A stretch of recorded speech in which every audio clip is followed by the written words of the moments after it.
बहुत सावधानी से कथा सुनिएगा और अपने चित्त में उतारिएगा। शिव महापुराण की कथा जिसके घर में चल रही है, जिसके टीवियों पर चल रही है, जिसके फेसबुक यूट्यूब पर चल रही है, जिसके मोबाइलों में चल रही है, घर में भले 5 मिनट शिव महापुराण की कथा चले, पर प्रतिदिन अपने मोबाइल को चालू कर 5 मिनट शिव पुराण चालू कर छोड़ दिया। घर में टीवियों पर अगर कथा आए तो भले सुनो चाहे नहीं सुनो, 5-10 मिनट उस टीवी को चालू कर छोड़ा करो, जिससे वो शिव महापुराण के शब्द हमारे घर के वातावरण को शुद्ध करें। हमारे शास्त्र वर्णन करते हैं कि दरवाजे पर नींबू और मिर्ची क्यों टांगा जाता है, दुकान के बाहर, घर के बाहर नींबू मिर्ची क्यों टांगते हैं? क्योंकि लक्ष्मी और दरिद्रता, इन दोनों देवियों को भगवान विष्णु का वर है कि ये प्रतिदिन भूमंडल पर विचरण करने के लिए जाएंगी। प्रतिदिन, रोज, प्रतिदिन लक्ष्मी और दरिद्रता दोनों भ्रमण के लिए निकलेंगे। और जिसके घर में मिष्ठान रखा होगा, उसके घर में लक्ष्मी मीठा खाने के लिए अंदर प्रवेश कर जाती है। और नींबू और मिर्ची दरवाजे पर इसलिए बांधते हैं कि दरिद्रता हमारे घर में प्रवेश ना करे, वो दरवाजे से खाकर ही चली जाए, दरवाजे से। एक बात बहुत ध्यान रखना, जिसके घर में फ्रिज में, डलिया में या रसोई घर में नींबू और मिर्ची ये दोनों एक ही जगह रखे रहते हैं, उसके घर में कभी शांति नहीं रहती है। सास बहू का, ननंद भाभी का, भाई भाई का, परिवार में कुछ ना कुछ क्लेश जरूर ही होगा।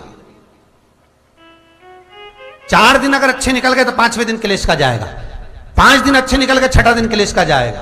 कुछ ना कुछ, एक जरा सी कटोरी पड़ी है उसके पीछे विवाद चालू हो जाएगा, जरा सा पानी ढुल गया उसके पीछे विवाद चालू हो जाएगा, बेडशीट बदल रहे थे उसके पीछे विवाद चालू हो जाएगा, पति कक्ष में आया विवाद चालू हो जाएगा, तुमने एक शब्द कहा, कोई लड़ाई की बात नहीं करी, फिर भी विवाद चालू हो जाएगा। समझ लेना कि घर के रसोई घर में या फ्रिज में नींबू और मिर्ची साथ रखा हुआ है तो वो क्लेश तो देगा ही। पंडितों से पूछोगे, ज्योतिषाचार्यों से पूछोगे, वो कहेंगे मोती पिना दो, कोई कहेगा पितृदोष हो गया, कोई कहेगा कालसर्प दोष हो गया, कोई कहेगा वास्तु दोष हो गया, पर वो आपको ये नहीं बताएंगे कि नींबू और मिर्ची एक डलिया में रखा हुआ है। ये हमारा वेद, हमारा शास्त्र बताएगा कि नींबू और मिर्ची ये दरिद्रता देवी को प्रिय है, और जहां नींबू और मिर्ची साथ रखा वहां दरिद्रता प्रवेश कर जाती है, और दरिद्रता गई तो वो क्लेश उत्पन्न करती है, जिससे इसके घर में सुख ना रहे। सुख नहीं रहेगा तो लक्ष्मी नहीं रहेगी, दरिद्रता उसके घर में आराम से रह सकती है। अब बहुएं कहीं किसी से पूछ रही, सास किसी से पूछ रही, हमारे घर में शांति नहीं है, हमारी बहू बहुत अच्छी थी पहले, बहुत क्लेश करती है, हमारी सास बहुत अच्छी थी, बहुत क्लेश करती है, घर में विवाद इतना ज्यादा होता है। गुरुजी, जरा सी बात के पीछे विवाद होगा इतना बड़ा फैल जाएगा, पति पत्नी में जरा सी बात होगी इतना बड़ा फैलाना हो जाएगा, बच्चों को थोड़ा सा समझाओ इतना बड़ा फैलाना हो जाएगा। कारण क्या है? उसका कारण है तुम्हारे घर में जरूर एक डलिया के अंदर नींबू और मिर्ची या फ्रिज के एक बॉक्स के अंदर नींबू और मिर्ची रखा हुआ है, उसका क्लेश तुम्हारे यार रहेगा ही, सदा रहेगा। इसलिए महाराज नींबू मिर्ची दरवाजे पर टांगा जाता है, बाहर संग नहीं, बाहर जाए।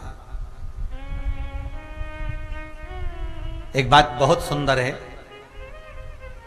जैसे दूध और दही दोनों एक ही झोले में, एक ही बैग में, एक कैरी बैग के अंदर दूध और दही अलग अलग पॉलिथीन में बंधे हुए हैं, अलग अलग डोलची में, अलग अलग डब्बे में रखे हुए हैं।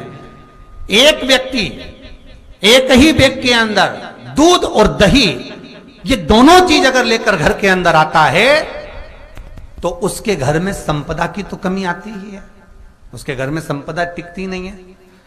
घर में अगर लाख रुपए रखे हैं तो 3 दिन या 4 दिन के अंदर वो पैसा वापस जाना है। दही और दूध अगर एक ही साथ आया है, एक ही व्यक्ति एक ही झोले में, एक ही बैग में, एक ही कैरी बैग में अगर लेकर आया,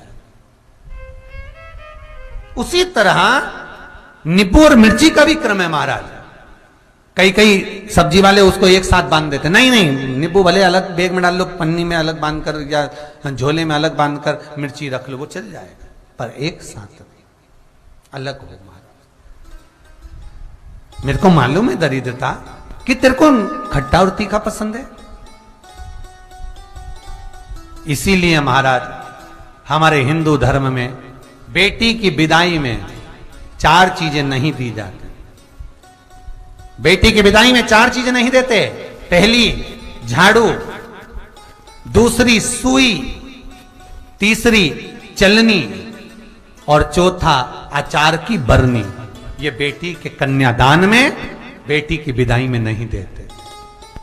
बड़ी दे दो, पापड़ दे दो, ये चल जाएगा, पर बेटी की विदाई में, बेटी के कन्यादान में ना तो झाड़ू जाएगी, ना सुई जाती है, ना चलनी जाती है, ना अचार की बरनी जाती है। और मेरा निवेदन है, अगर बेटी को तुम्हारे घर का, तुम्हारे हाथ का अचार कितना भी पसंद हो और बेटी के मम्मी बना के दे दे, नहीं मत देना, क्योंकि बेटी तन, मन और धन, ये 3 चीजों से दुखी रहेगी। अगर माँ ने अचार दे दिया तो बेटी के घर में या तो तन से दुखी रहेगी, या मन से दुखी रहेगी, या धन से दुखी रहेगी। बेटी को ये 3 दुख तो रहेंगे ही। कई कई लोग तो अपनी बहू से कहते हैं, बेटा तू मायके जा रही, तेरी मम्मी के हाथ का अचार अच्छा लगता है, लिया ना बांध के। अब उनको कौन समझाए? तुमने तो कह दिया बांध के लिया ना, पर उसको समझो तो सही, क्यों नहीं लाना है? नहीं। महाराज दरिद्रता देवी को क्रोध आ गया। लक्ष्मी जी के साथ नारायण जाने लगे तो लक्ष्मी जी बोली, रुको प्रभु, मेरी बहन पीपल के पेड़ के नीचे बैठी है, आप कृपा करो। भगवान विष्णु ने कहा, सुनो लक्ष्मी, लक्ष्मी और नारायण इस पीपल के वृक्ष के नीचे आकर दरिद्रता देवी से मिले हैं। 7 दिन तक, पूरे सप्ताह पीपल के वृक्ष के नीचे लक्ष्मी और नारायण का वासा होगा। जो पीपल के वृक्ष के नीचे आकर दीप जलाएगा, पूजन करेगा, पाठ करेगा, उसको संपदा की प्राप्ति होगी। इतने में दरिद्रता देवी खड़ी हो गई और दरिद्रता ने कहा, वाह नारायण वाह, क्या बात है आपकी, पीपल के वृक्ष के नीचे तुम मिलने के लिए आए, मैं तो पहले से बैठी थी। 7 दिन तुमने अपने कर लिए, इसमें 1 दिन मेरा होगा। भगवान ने कहा, कौन सा? तब दरिद्रता देवी कहती है, रविवार का दिन पीपल के वृक्ष के नीचे ये दरिद्रता देवी विराजमान रहेगी। अगर रविवार के दिन कोई पीपल के वृक्ष के नीचे आएगा तो उसके साथ दरिद्रता देवी उसके घर में प्रवेश करेगी। इसलिए शास्त्र रीति में भगवान विष्णु ने उसी समय पलटवार करते हुए कह दिया, अरे ओ दरिद्रता सुन, पीपल के वृक्ष के नीचे अगर कोई रविवार को आया और कोई पूजन की सामग्री लेकर आया, हाथ में कुछ ना कुछ उसके हुआ, खाली हाथ आया, तो तू उसके घर में प्रवेश करेगी, और अगर भरा हुआ हाथ रहा तो तू उसके यहां प्रवेश नहीं कर सकती। ठीक है प्रभु, वचन दे दिया भगवान ने। इतने में दरिद्रता देवी भगवान विष्णु से बोली, प्रभु सारे देवताओं के पीछे अधर्म बैठा हुआ है,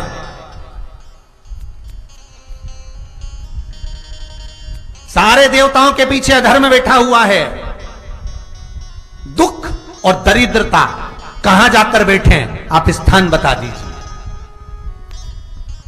आपको अब भी कहा कथा में कि देवताओं के पीछे, देवियों के पीछे, पीठ के भाग में अधर्म का निवास है, आगे धर्म का निवास है। इसलिए मंदिर में अग्रण्य प्रणाम करना चाहिए, आगे क्यों, पीछे नहीं। दरिद्रता देवी कहती है, ये दरिद्रता और दुख कहां जाकर बैठेंगे, आप वर दीजिए। भगवान विष्णु ने कहा, ये भी तेरे लिए है, तू लक्ष्मी की बहन है, मांग ले, तुझे कहां बैठना है, कहां रहना है। दरिद्रता देवी कहती है, जिस घर में स्त्री दोपहर में सोती होगी उसके घर में दुख और दरिद्रता दोनों जाएंगे। जिनके घर में कांटेदार पेड़े लगे होंगे, पौधे लगे होंगे, उनके घर में दुख और दरिद्रता दोनों जाएंगे। जिनके घर में रात्रि में बासी बर्तन पड़े रहेंगे, उनके घर में दुख और दरिद्रता दोनों जाएंगे। भगवान विष्णु बोले ठीक है। इतने में दरिद्रता देवी बोली, सारे देवताओं में प्रथम मान्य होने वाले श्री गणेश जी महाराज के पीठ के पीछे कोई नहीं बैठा, अधर्म नहीं बैठा। आप हमें वर दो कि दरिद्रता और दुख गणेश जी की पीठ के पीछे विराजमान होंगे, पृष्ठभाग में दरिद्रता और दुख दोनों रहेंगे। वर दो आप।